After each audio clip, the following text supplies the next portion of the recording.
Ashwin sweets and snacks ப்ராடக்ட்ஸை நீங்களும் உங்க ஏரியாவில் உள்ள சூப்பர் மார்க்கெட்டுக்கு டிஸ்ட்ரிபியூட் செய்ய கால் பண்ணுங்க 9443966765. உறுப்பினர் மணப்பாறை முறுக்கு பத்தி சொன்னீங்க. அந்த காலத்துல ஒரு பெரிய பாட்டு, மணப்பாறை மாடு கட்டி மாயவரம் ஏறு பூட்டி வயக்காட்ட உழுது போடு செல்லக்கண்ணு. இது எங்களை போன்றவர்களாம் ரொம்ப பிடித்தமான பாட்டு. அது மணப்பாறை என்பது ரொம்ப அந்த காலத்திலிருந்தே மனதில் நிற்கக்கூடிய ஒரு ஊர். மாண்புமிகு உறுப்பினர், மாண்புமிகு பேரவைத் தலைவர் அவர்களே, மாண்புமிகு உறுப்பினர் புதிதாக சட்டமன்றத்துக்கு தேர்ந்தெடுக்கப்பட்டு முதல் பேச்சு என்ற காரணத்தால் குறுக்கே நான் பேச இருந்தேன். மணப்பாறை தொகுதியில் வளர்ச்சி திட்டங்கள் என்பது உங்களுக்கு தெரியும். அது பெரிய தொகுதி, இருக்கிறதே திருச்சி மாவட்டத்தில் இருக்கிற பெரிய தொகுதி. 960 ஹேம்லெட்ஸ்களை கொண்ட பெரிய தொகுதி. 3 ஒன்றியங்கள், 2 ஒரு நகரம், பேரூராட்சி என்று பிரிந்து பறந்த தொகுதி. அதிலே குடிநீர் மிக சிரமமாக இருந்த காலம். குடிநீரே இல்லை, பாதுகாக்கப்பட்ட குடிநீர். கலைஞர் அவர்கள் தான் முதல்ல 96ஆம் ஆண்டு முதலாக 100 கோடி ரூபாய் செலவிலே புதிய கூட்டு குடிநீர் திட்டம் கொண்டு வந்தார்கள். அதன் பிறகு நீங்கள் மாவட்ட மருத்துவமனை திருச்சியிலே மருத்துவக் கல்லூரி வந்த பிறகு மாவட்ட மருத்துவமனை தலைமை மருத்துவமனையாக மணப்பாறை நகரத்தை தான் தேர்ந்தெடுக்கப்பட்டு மணப்பாறையிலே மாவட்ட தலைமை மருத்துவமனை கொண்டு வரப்பட்டது. இப்போது கடந்த காலத்திலே நம்முடைய முதலமைச்சர் அவர்கள், முன்னாள் முதலமைச்சர் அவர்கள் புதிய கல்லூரியை கட்டிடத்தோடு தந்து இன்றைக்கு 2000 மாணவர்கள் அங்கு படிக்கிறார்கள். அனைத்து கிராமங்களுக்கும் சாலை வசதி செய்யப்பட்டிருக்கிறது.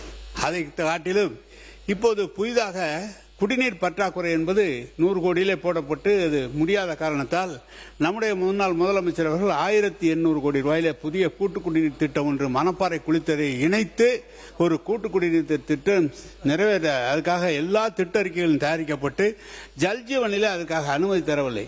மத்திய ஒன்றிய அரசு ஜல்ஜீவன் அனுமதி தரவில்லை. தந்திருக்குமானால் முழுமையாக பாதுகாக்கப்பட்ட குடிநீர் வழங்கப்பட்டிருக்கும். அதை காட்டிலும் 1700 கோடி 1700 ஏக்கரில் அவர் தான் சொன்னார் சிப்காட் உருவாக்கப்பட்டிருக்கிறது என்று.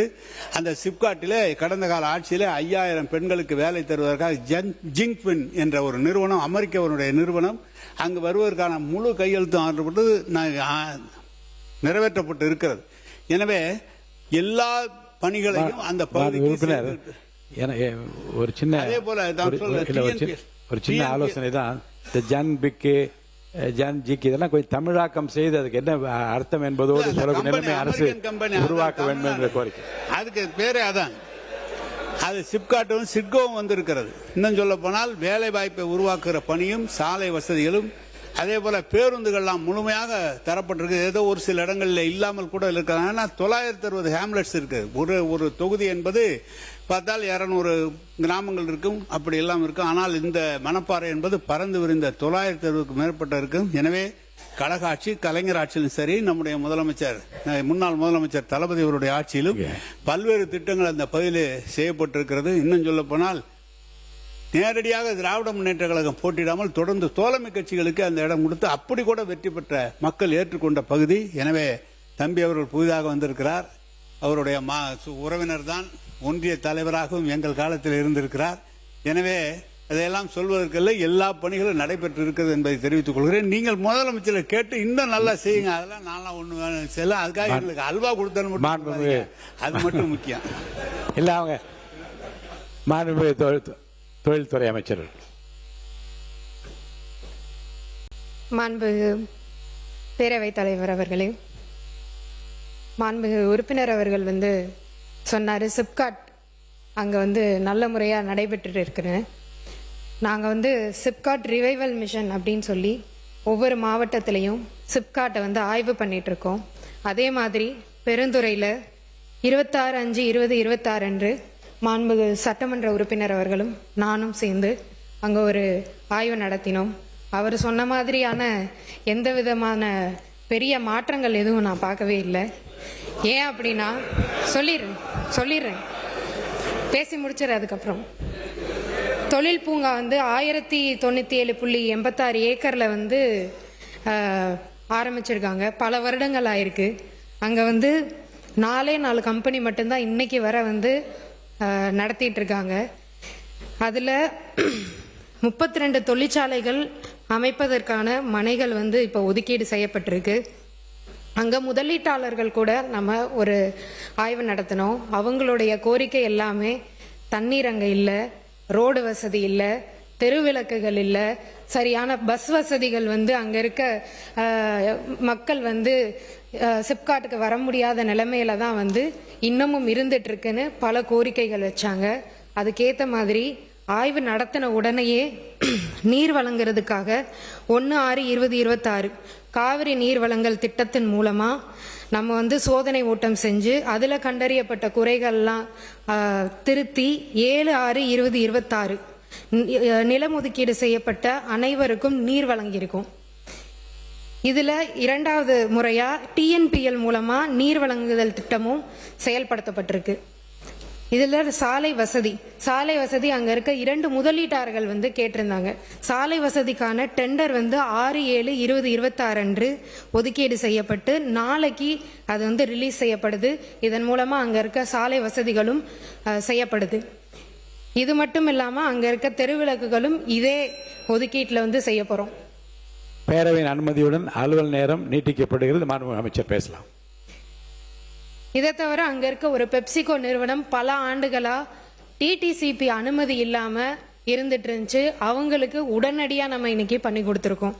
இதை தவிர பேருந்து வசதி இல்லை அப்படின்னு சொல்லி பொதுமக்களும் வந்து கேட்டிருந்தாங்க. சிப்காட்டுக்கு வரவே முடியல அப்படின்னு சொல்லி. அப்பதான் லோக்கல்ல இருக்க ஜாப் ஆப்பர்ச்சுனிட்டி அதிகமாகும்.